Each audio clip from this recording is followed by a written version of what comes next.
Hello students, welcome to today's lesson 2, where we are going to discuss about the law of flotation and we are going to consider some experiments. We start with the floating objects. Now when you have an object that is floating in a liquid, it implies that that object has a less density than the liquid in which it floats. Now let us investigate upthrust on floating object. We have the following as the procedures. 1. Have fill measuring cylinder with water and record the reading. Place a clean dry test tube into the beaker and add some sand into it so that it floats upright. Record the new level of the liquid or of the water. Determine the volume of the displaced water. Remove the test tube from the cylinder, dry it, and measure its weight and its content. We have the diagram here. We have the water, we have the test tube that is containing the sand, then we have the measuring cylinder. So we are putting the sand inside the test tube until this test tube is floating upright. Then we are supposed to calculate the weight of displaced water. How do you do it? You know the density of water, and now you can be able to get the volume from the levels of water. As you add more sand, the level of water rises, so you can be able to get the volume. So when you have the volume and you have the density, you can be able to get the mass. After getting the mass, then you get the weight. Now repeat the experiment several times, adding little sand each time and record your results. We move to observation. The test tube sinks deeper with each addition of sand. It goes deeper. The weight of the test tube and its content is equal to the weight of water displaced. Remember, in here you're supposed to calculate the weight of the displaced water. And also here you're supposed to measure the weight of the test tube and its content. Now this weight and this one are found to be the same. From there we can be able to move to our conclusion. A floating object displaces its own weight of the fluid in which it floats, and that is what we call the law of flotation. We move at an example. A boat of mass 2,500 kg floats on fresh water. If the boat enters seawater, determine the mass that must be added to displace the same volume of water as before. We start with the mass of fresh water, which is given as 2,500 kg. Then the density of seawater is given as, the density of fresh water is given as 1,000. Now to get the displaced volume of fresh water, we get the mass divided by the density to get 2.5 cubic meter. Now we move to the seawater. We want to get the mass. To get the mass, because we are using the same volume and we have the density, then we can be able to say that mass is equals to 1,030 multiplied by 2.5, then you get that it is 2,575 kg. This will be the mass that must move in seawater to displace this value of the volume. Now to get now that extra load, you subtract 2,575 minus 2,500. You get that it is 75 kg. So this must be added to the boat so that that boat displaces 2.5 cubic meter of the seawater. Then we move to example 2. A sphere of radius 3 is floating between liquid A and B such that half of it is at A and half of it is at B. If the densities of the liquids A and B are 0.8 gram per cubic centimeter and 1.0 gram per cubic centimeter respectively, determine the mass of the sphere. We start with the mass of the definition. The mass of sphere will be given by volume times density. So we start by getting the volume. Volume will be given by this formula 4/3 pi r cubed.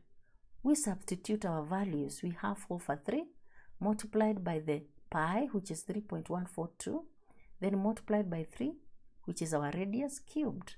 When you multiply that, you get that it is 113.11 cubic centimeter. Then we move to volume of A displaced. Remember, half of it is in A, so we get the half of this. You get that it will be 56.56 cubic centimeter. Then the mass displaced by of A, the mass, we have the volume, then we get the mass, and we are given the density. So you get the volume times the density, you get that it is 45.25 grams. Then the mass of liquid B displaced.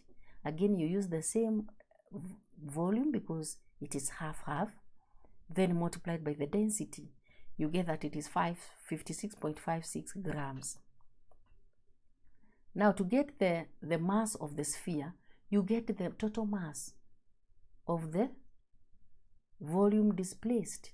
And this will be given by the sum of the two, 45.25 plus 56.56. When you add, whatever you get here, that is 101.81 gram, will be the mass of the sphere. Then we move to example 3. A piece of wood has a volume of 60 cubic centimeter. It floats on a liquid of this density, that is 0.8 gram per cubic centimeter, with 2/3 of its volume immersed in the liquid. Determine the weight of the piece of wood. We proceed as follows. We have the volume of the wood immersed as 2/3 of the volume. You get that as 40 cubic centimeter.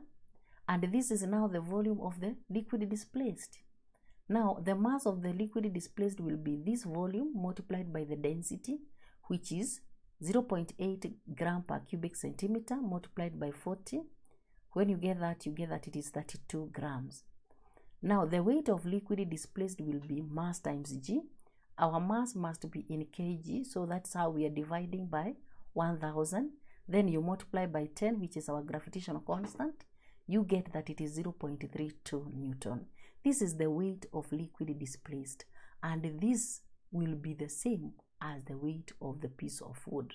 Therefore, the weight of the piece of wood is equal to 0.32 Newton. Then we move to another example, example 4.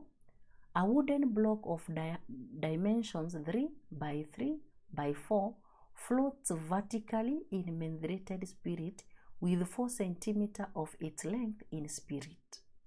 Calculate the weight of the block. You are given the density as 8.0 times 10 to the power 2 kilogram per cubic meter. We proceed as follows.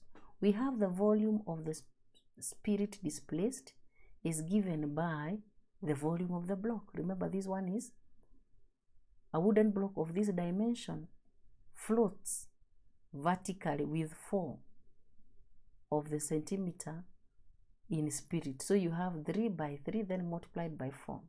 You get that the volume of the spirit displaced is 36 cubic centimeter.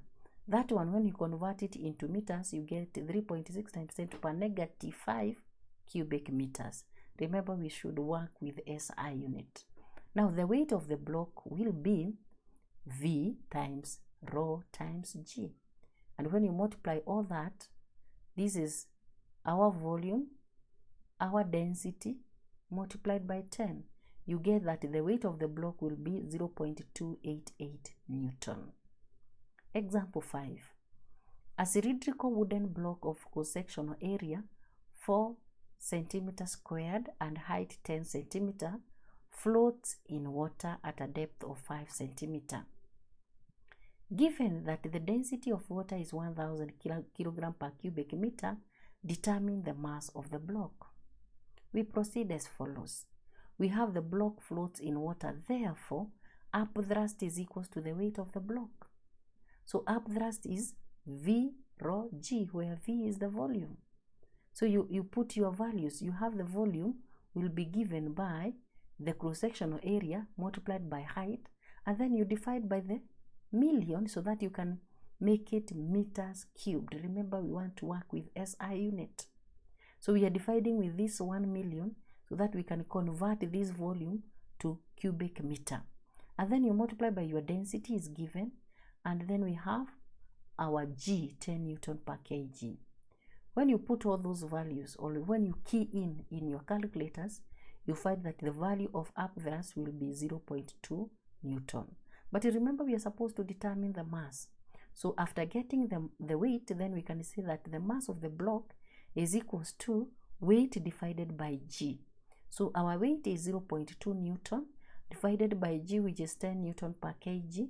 This Newton and Newton will cancel out so that you are left with 0.02 kilogram. That is the mass of our block. Then after that, we have the assignment. Again, practice before you attempt the assignment. Make sure that you comprehend everything before you attempt the assignment. So thank you, and let us meet in our next lesson.